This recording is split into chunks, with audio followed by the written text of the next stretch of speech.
Sa Cagayan de Oro City, usa ka kumpirmado ug duha ka ginaobserbahan nga kaso sa pertussis o whooping cough ang natala sumala sa City Health Office.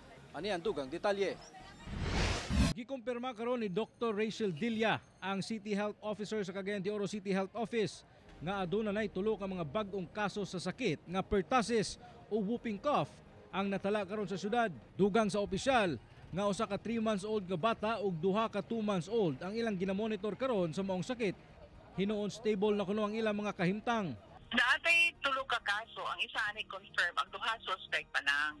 Aduna tay pagsaka sa relatively pagsaka no kay first quarter pa baya ta karon. Usa kuno sa ginalantaw nga hinungdan sa pagkuyanap sa maong sakit ang pag-ubos sa herd immunity sa mga bata nga nag-edad 1-year-old pa ubos tungod hinay ang vaccination count sa pentavalent vaccine nga maoy maghatag proteksyon sa sakit nga diphtheria, tetanus, hepatitis B, HIV, laki pertussis. Hinuon pagpasabot nila nga dili na bago ang maong sakit tungod aduna nay mga kaso sa pertussis nga natala sa milabay nga mga tuig.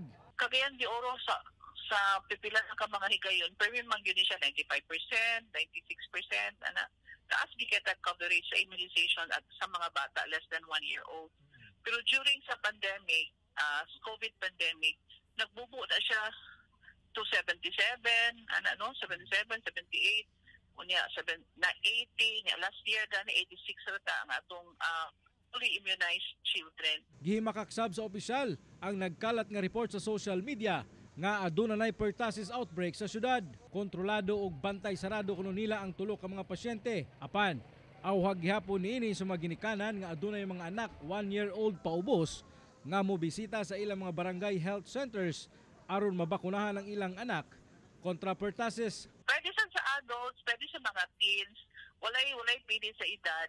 Pero ang kuan is kung wala ka na bakunahan, taas gud imong tsansa nga matakdan ka sa pertussis. Kauban si Jaybert Pairat sa kamera. Ako si James Pauliap para sa One Mindanao.